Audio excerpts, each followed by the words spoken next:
नमस्कार। Belly fat केमिति कमेइबा आसंतु जानिबा। घंटा घंटा व्यायाम करिबा दरकार नाही। पेटर चर्बी कमाई देबो एही 5टी जूस। आसंतु आरंभ करिबा आजिर एही सुंदर भिडियोटी। आजिकाली पेटर चर्बी ह्रास करिबा एक बड़ चैलेंज पलटिचे।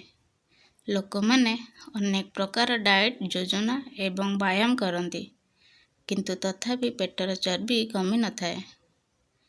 किंतु आपण जानती कि किछि सबुज पनीपरिबा रस पीवा द्वारा पेटर चर्बी मध्य कमी जाए।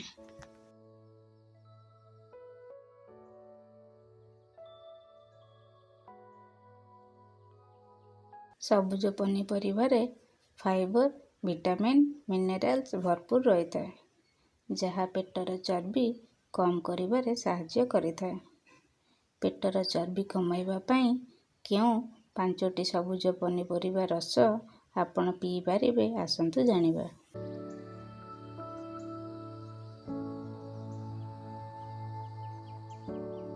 पालंग शागरे फाइबर, विटामिन एवं मिनरल्स भरपूर रही, जहाँ पेटर चर्बी कम करिबारे सहाय्य करिथाए। आपण लेंबू रस एवं अल्प महू मिसाई पालंग शाग रस पी पारिबे।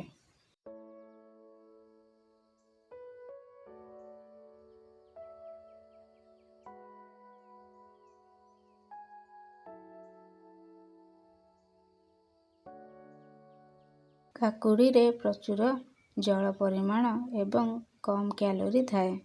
एहार रस आपणक शरीर को हाइड्रेट रखे एवं पेटर चर्बी ह्रास करिबारे सहाय्य करे। काकुड़ी रस रे लेंबू एवं पुदीना पत्र मिसाई एहाकु पियंतु। एही रस पीवा द्वारा शरीरर ओजन ह्रास होइथाए।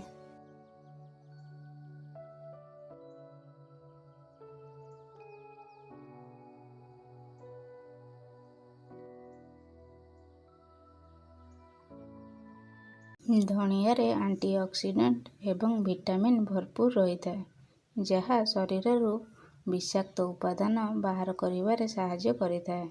एहा व्यतीत धनिया रस मध्य मेटाबॉलिज्म बढ़ाई थाए, जेहु कारणरू ओजन शीघ्र कमी जाए।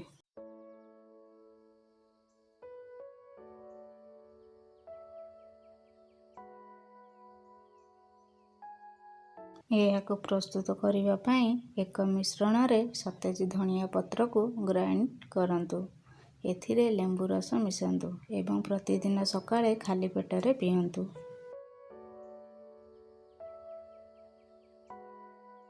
पत्रकोबी रे फाइबर एवं विटामिन भरपूर रही, जहाँ पेटर चर्बी ह्रास करिबारे सहाय्य करिथाए।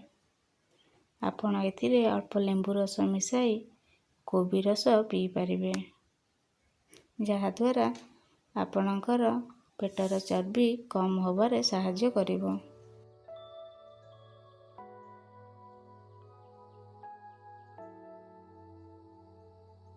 कलरा रस इन्सुलिन को सक्रिय करिबारे सहाय्य करे।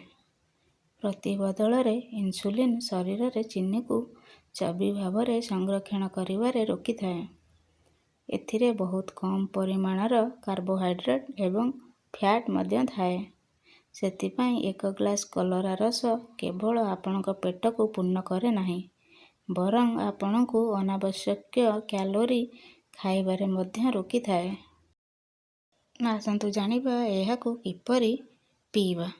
आपण अल्प लेंबू रस एवं महू मिसाई कलरा रस पी पारिबे। जदि आपण मानकु मोर एही सुंदर भिडियोटी भल लागे तेबे लाइक करि नियंतु। पुणी देखाहब आउ एक नुआ भिडियो रे। Thanks for watching.